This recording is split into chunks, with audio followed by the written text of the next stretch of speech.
Hello and welcome to Spirit Dragon Tarot. Today's reading is for Gemini for the month of May 2024. This week we had Venus move into Taurus, which is about boosting your charm and your charisma.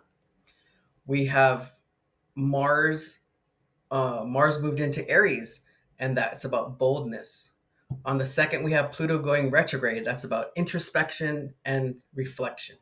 And then on the sixth, we have Mercury conjuncting Chiron, and that's about bringing your deep wounds to your mind and your intellect so you can reflect on them and be introspective about them.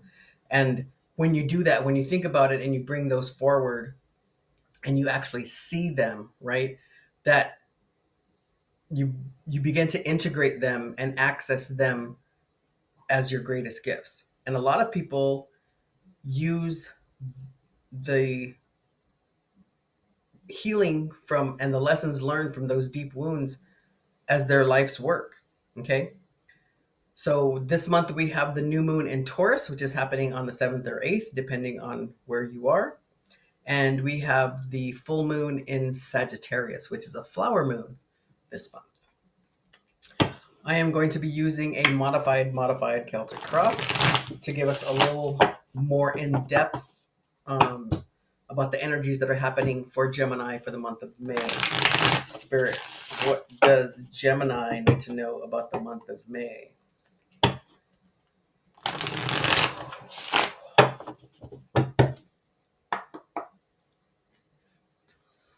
What you don't see coming is the Page of Wands.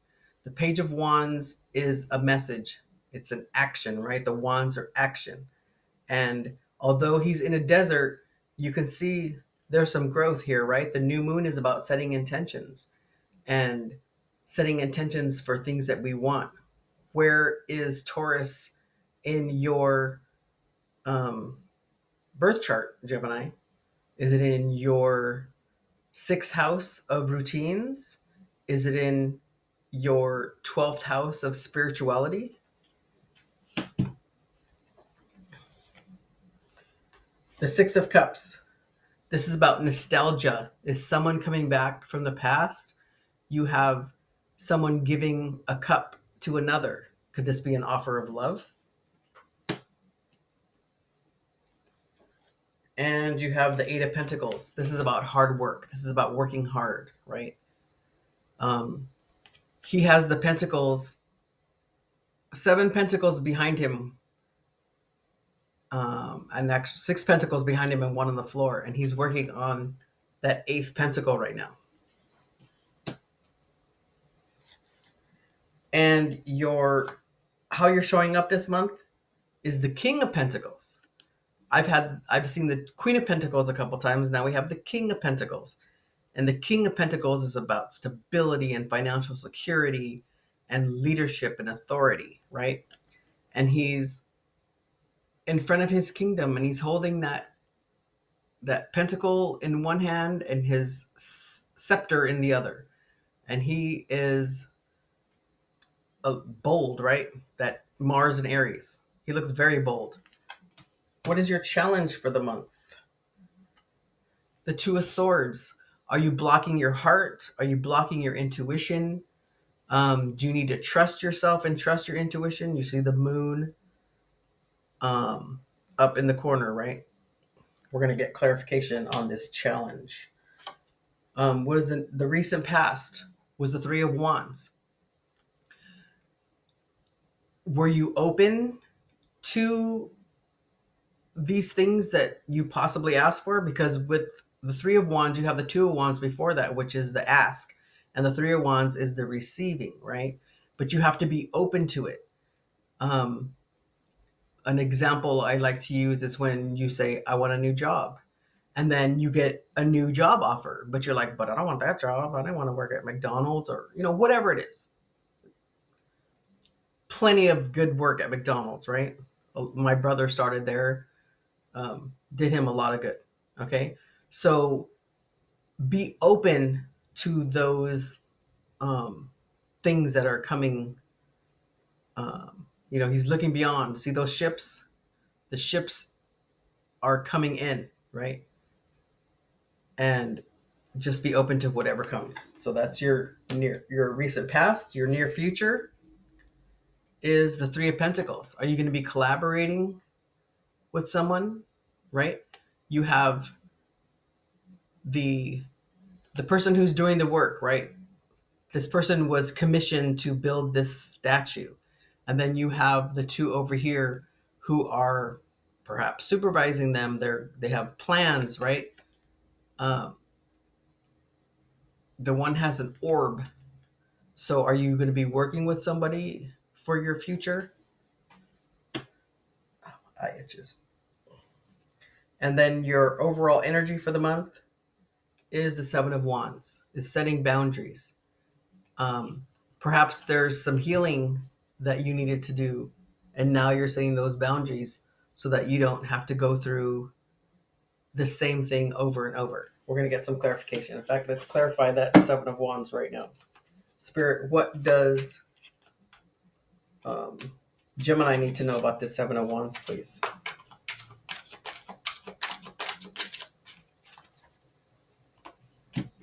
The Ace of Swords, the Four of Swords, and the Queen of Wands. Okay. So the Ace of Swords is a truth, right? It's a truth being offered by the divine. And then you have the Four of Wands, which is healing.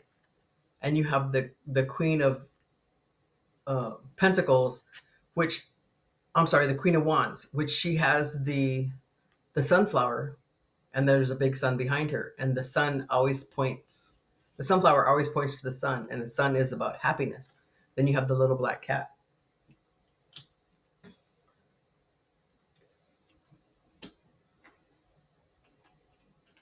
So this setting boundaries is because you learned a truth, you healed from it, and you were taking action on it, right?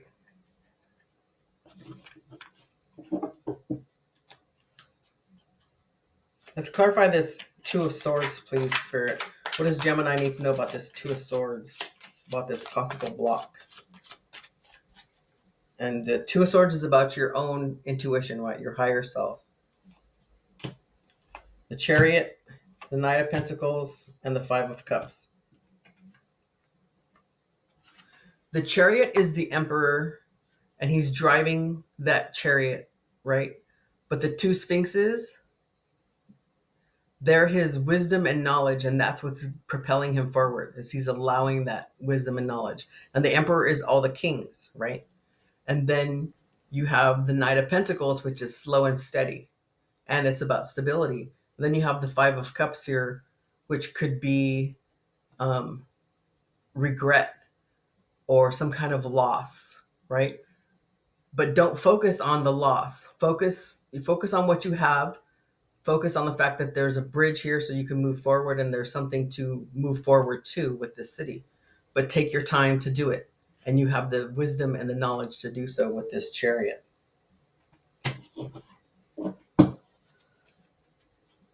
Let's clarify this Eight of Pentacles. What is this work that Gemini is doing, Spirit? What is this work that needs to be done that they don't see coming? The Queen of Swords, truth, the Knight of Swords, fast moving, and the Moon.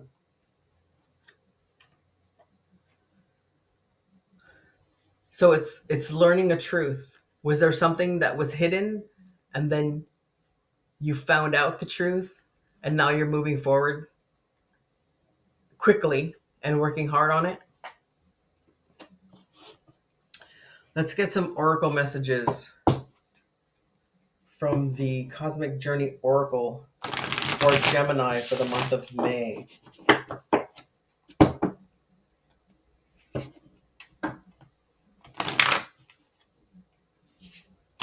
There's a lot of healing and introspection going on with the readings this month, and I think it has a lot to do with Pluto going retrograde and Mercury in Chiron. So those wounds are being brought forward, and you're thinking about them. And because the new moon is about setting intentions, we're setting intentions and planting those seeds to grow, right?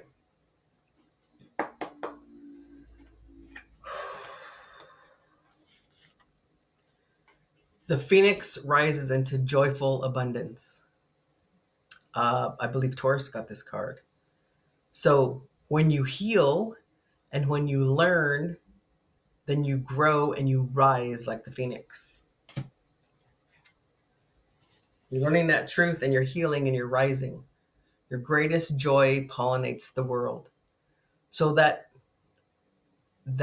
knowledge and lessons learned is going to pollinate this earth. You're going to be able to share those lessons with others, right? That healing.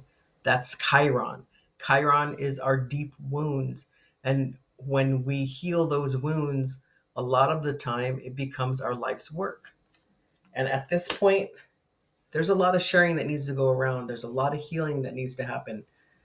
We're in a big transition. Things are changing. We're learning that we can do things on our own, right? The um, patriarchal system. Um, the Hierophant isn't here, but the old beliefs. That was just, I'm not. I think that's what they truly believed.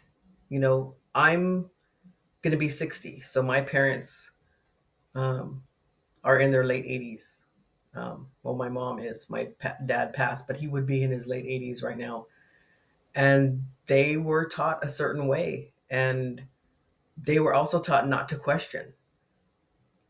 But as the generations progress, we learn more and more. Like the millennials and earlier, they are or the most recent, they're so empathetic, and they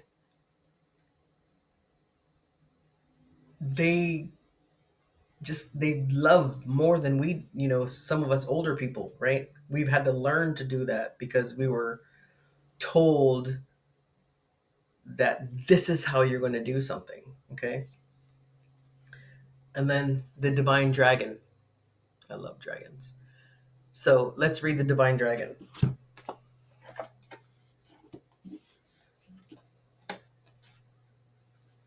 It's the number 4 card, and 4 is about foundations and salt of the earth.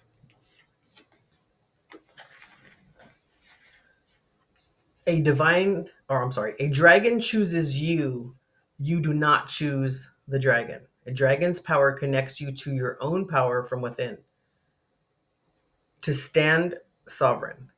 It's also connected to your root expression of power, fire, and even sexual energy, Kundalini rising.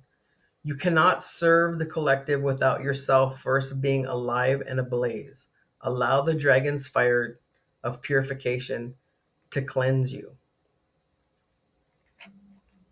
In the East, the dragon was seen as a mythical guardian with influence over all the elements. In the West, it was seen as a feared fire breathing serpent because people didn't fully understand the magic and divine wisdom dragons carry. There's an awakening the dragon archetype of the dragon archetype now, and you can embody that with the cosmic conversation. Your power is engaged for a purpose, breathing fire when needed. So this is about power. This is about sovereignty, full expression, and magic, right?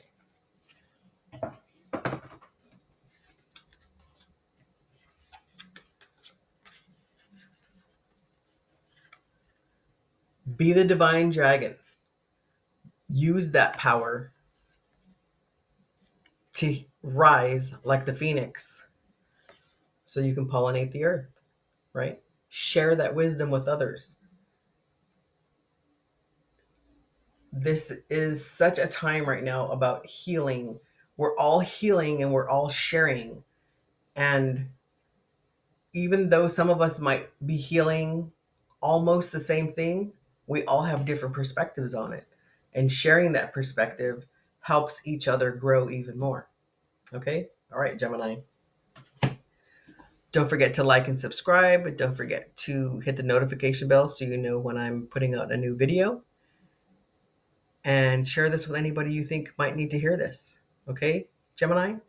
Until next time, have a good day.